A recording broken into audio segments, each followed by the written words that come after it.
So we can relate it to the differential cross-section, d sigma divided by T times A.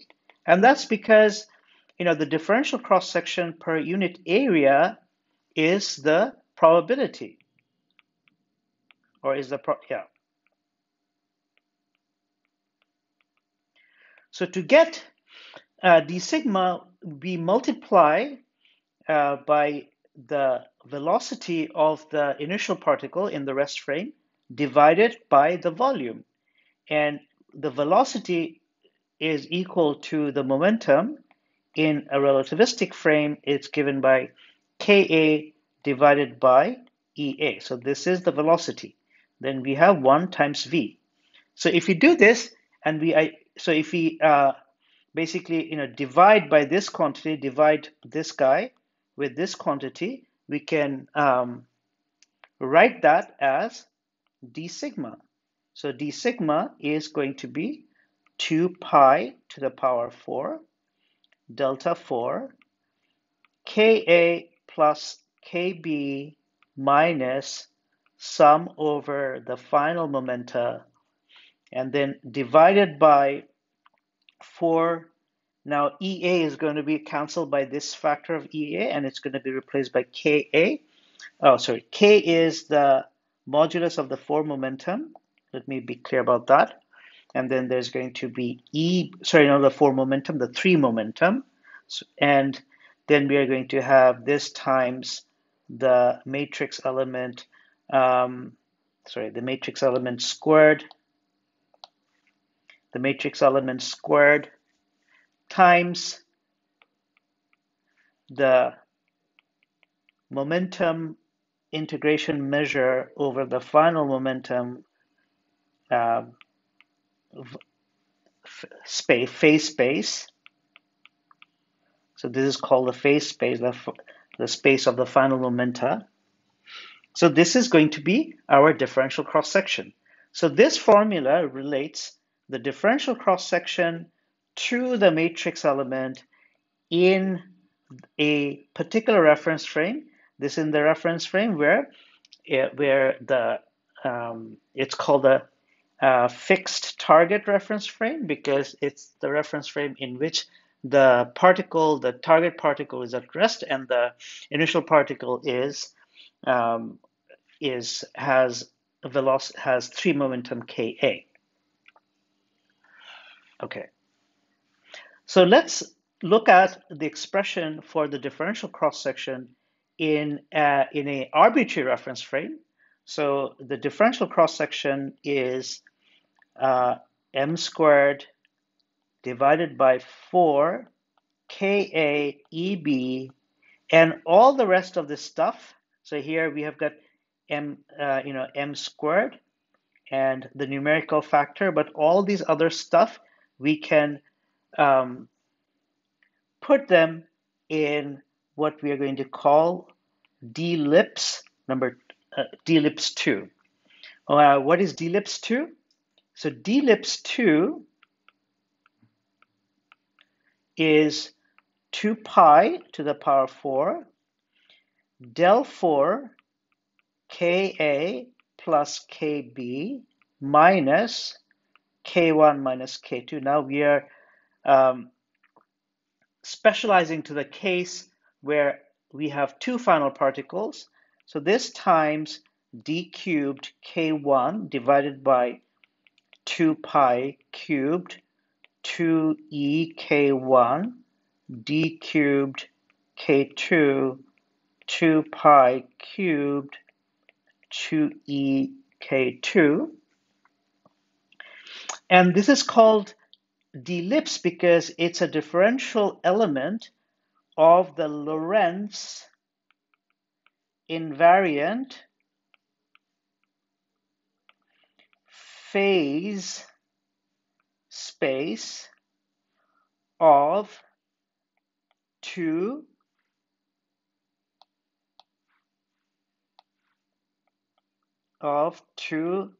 dimensions. So this is the differential element of the Lorentz invariant phase space of 2 dimension. That's why it's called a dLIPS. Because it's Lorentz invariant, as you can see manifestly, this is the Lorentz invariant four-dimensional delta function, and these are the Lorentz invariant measure. We can evaluate any reference frame that we like. So one reference frame in which this is convenient is the center of mass reference frame. So this is the center of mass reference frame.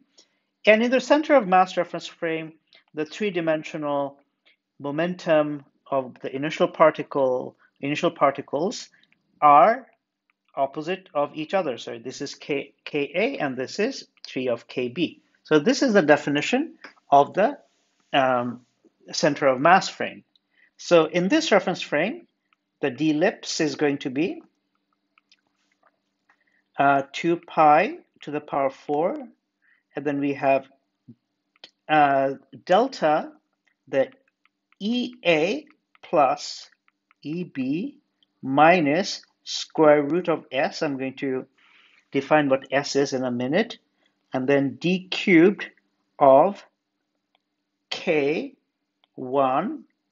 plus K2. Now, the Ka and Kb being equal and opposite of each other, therefore it drops out of this three-dimensional delta function. This is something that happens in the center of mass frame. And then we multiply this by, D cubed of K1, D cubed of K2 divided by 2 pi to the power 6, then 2 of E1, 2 of E2. And of course, we can just simplify some of this. So we can cancel that with 4 of these. So we have 1 over 2 pi squared left. So this we can then write as 1 over 4 times 2 pi squared times E1, E2. And then here we have a delta of EA plus EB minus square root of S. And then we have del cubed of K1 plus K2, D cubed of K1 and D cubed of K2. So what is S? S is an example of what is known as the Mandelstam variables. So it's an example of a Mandelstam variable. And what it is, it's a relativistically invariant variable of kinematical variable. So the Mandelstam variable, so suppose we have two particles coming in of momentum, say P1 and say P2, and they interact with each other and they go out somehow with momenta, say P3 and P4. So these are 4 momenta. Then the Mandelstam variable is S, one of them is S, P1 plus P2 squared. And by momentum conservation, that's going to be the same thing as P3 plus P4 squared. And see that this is a 4-dimensional dot product, so it's a scalar. This is also scalar. And therefore, S is a scalar quantity, and therefore, it is a Lorentz invariant quantity. The other Mandelstam variables measure momentum transfer. So T is defined as, say, P1 minus P2 and squared, and that's going to be also equal to, this is P1 minus P3, and then this will be P2 minus P4 squared, and then there's U, which is P1 minus P4 whole squared, and that's also equal to P2 minus P3 whole squared. And one of the identities, so for the Mandelstam variable, these particles can all be different. There is no constraint on whether those particles have to be identical. So they all have different masses. So if you now add the Mandelstam variables, S and T and U, then you can show that that's going to be equal to M1 squared, M2 squared, M3 squared, M4 squared. So these are the masses of the four particles, or the mass squares, which is, of course, relativistic invariant. And therefore, this is a relativistic invariant. Anyway, that was an aside on the Mandelstam variable. And what it is that the Mandelstam variable in the center, in the center of mass frame, that just becomes the total energy, and therefore we can, or the total energy squared, and therefore we can replace it by square root of S. So, so this is the expression that we have for dLIPS. And now what we can do is that, let me just write it down over, well, let me just look at it again. So there are two delta functions. Well, a three-dimensional delta function and a delta function for the energy. So first we can do the three-dimensional delta function. And what we can do is that we can use that delta function to do the K2 integral. So wherever we have K2, that'll be replaced by K1. So as a result of doing that integral, what will happen is that our dLIPS is going to become 1 over 16 pi squared E1, E2, delta of EA plus EB minus square root of S d cubed of K1, where E1 is now going to be square root, well, this is always E1, the energy of the first particle, but E2, which is the second particle, because of the delta function integral, the momentum is now K1 squared as well. And the d cubed K1 integral, we can write it now in a polar coordinate form, and it's going to have a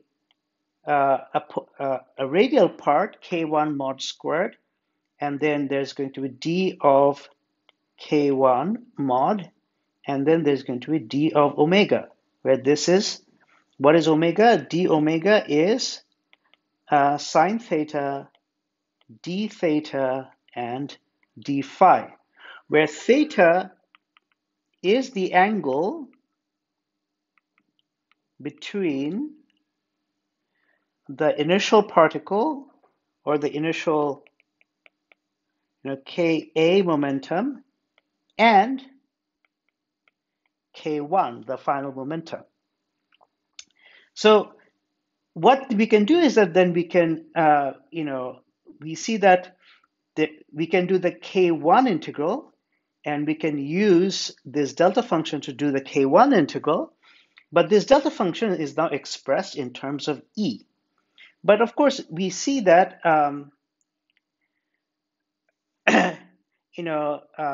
so it's going to have in square root of S, it's going to have E1 and E2, but E1 and E2 are functions of K1.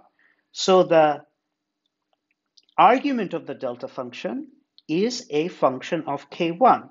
So what we can do is that we can now use the formula which allows us to express the delta function of a function as a sum over all the zeros of the delta function, evaluated at all the zeros of that function, divided by the mod of the derivative of that function evaluated at all those zeros. So I'm not going to do this, and it's a little bit of an algebra. If you do the algebra, then you can show that the dLIPS in the center of mass frame is going to be K1, the mod of K1, divided by 16 pi squared, square root of S, which is the center of mass energy, times d of omega, which is in the center of mass frame.